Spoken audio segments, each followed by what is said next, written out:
we're going to go through how to create an amortization table in Excel. As an example, let's say that someone purchases a house for $240,000 and puts $40,000 down, so they have a mortgage of $200,000. It's at a fixed rate of 9%, the loan is for 30 years, and the number of payments per year will be 12. Using the mortgage payment formula, as you see here, their monthly payment will be $1,609.25 rounded off. We're going to want to list these at the top of the spreadsheet so we can reference their cell values when we create the table. There are three major steps or calculations that we need to make. Step 1, calculate the interest amount for each month. Step 2, calculate the amount of the payment that goes towards the principal. And step 3, calculate the new principal amount after the payment. In our table, there are going to be 6 columns: the payment number, payment amount, current principal, interest amount, principal reduction, and balance of principal. For the first column, payment number, this is going to be 1, 2, 3, and so on, all the way to 360, the total number of payments. It's 360 because it's 30 years times 12 payments per year. An easy way to do this is to type in 1 in cell A14, and then hit the Enter key, then type in 2 beneath, and again hit the Enter key.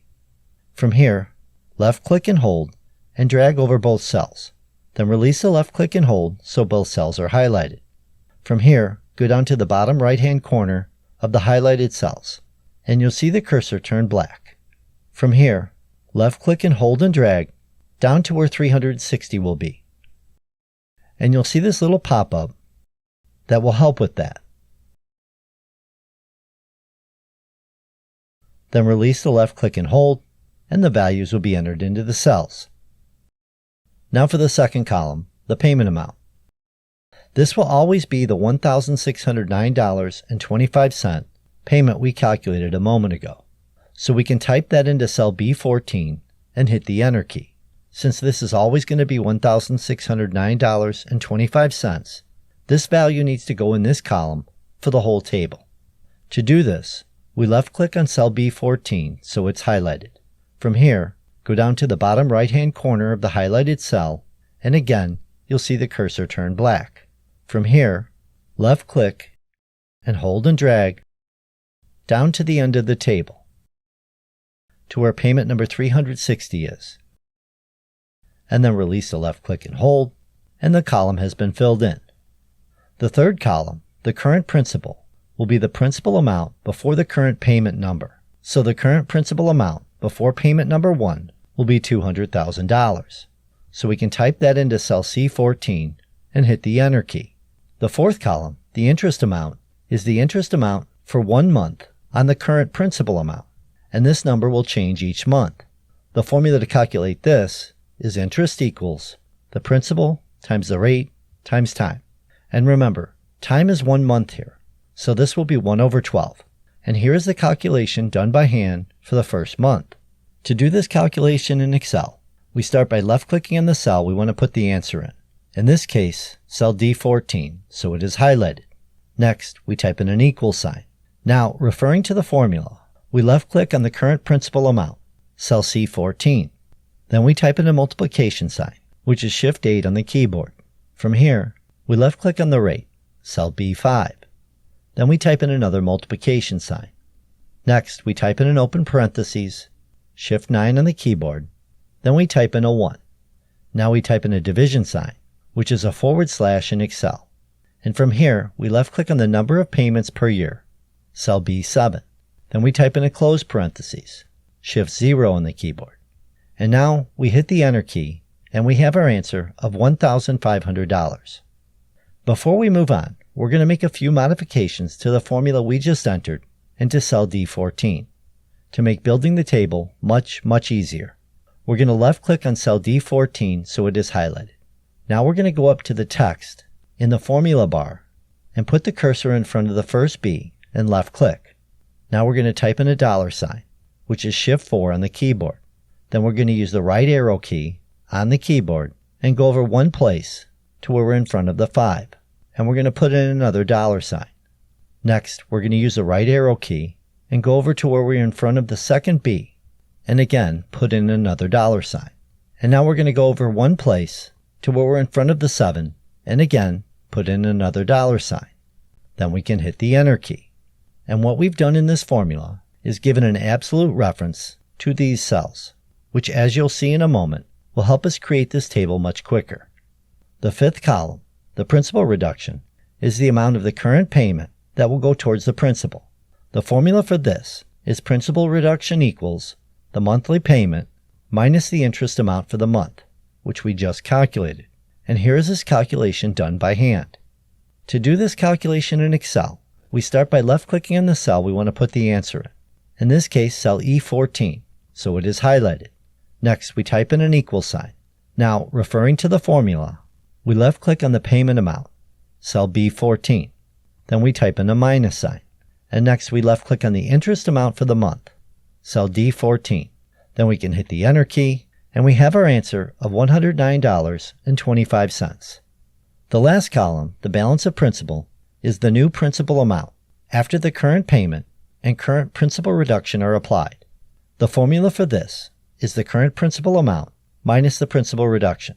And here is this calculation done by hand. To do this calculation in Excel, we start by left-clicking on the cell we want to put the answer in this case F14, so it is highlighted. Next, we type in an equal sign. Now, referring to the formula, we left-click on the current principal amount, cell C14. Then we type in a minus sign.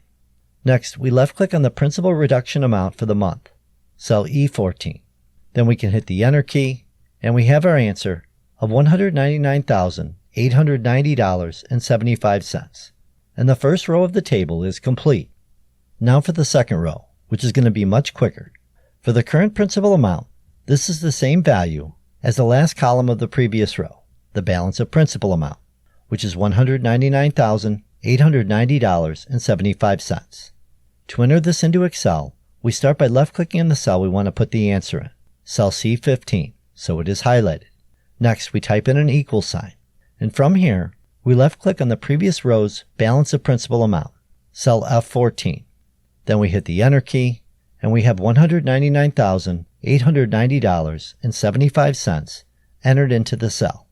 For the next three columns entries, in this row, we're going to left-click and hold on cell D14 and drag over to the last column, which is cell F14, and then release the left-click and hold, and all three cells are highlighted.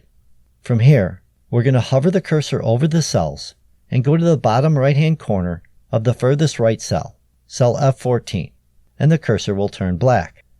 Now we're going to left-click and hold and drag down one row to row 15, so these cells are highlighted.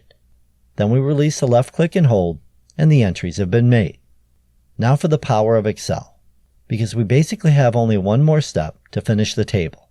We're going to left-click and hold on cell C15 and drag over to the last column, which is cell F15, and then release the left-click and hold, and all four cells are highlighted. From here, we're going to hover the cursor over the cells and again go to the bottom right-hand corner of the furthest right cell, cell F15, and the cursor will turn black. Now we're going to left-click and hold and drag down all the way to the bottom of the table to where payment number 360 is, as you see on the screen. And then we're going to release the left-click and hold, and the entries have been made. Now one note, the table actually goes past zero for the balance of principal in the last column, as it doesn't always work out to exactly zero.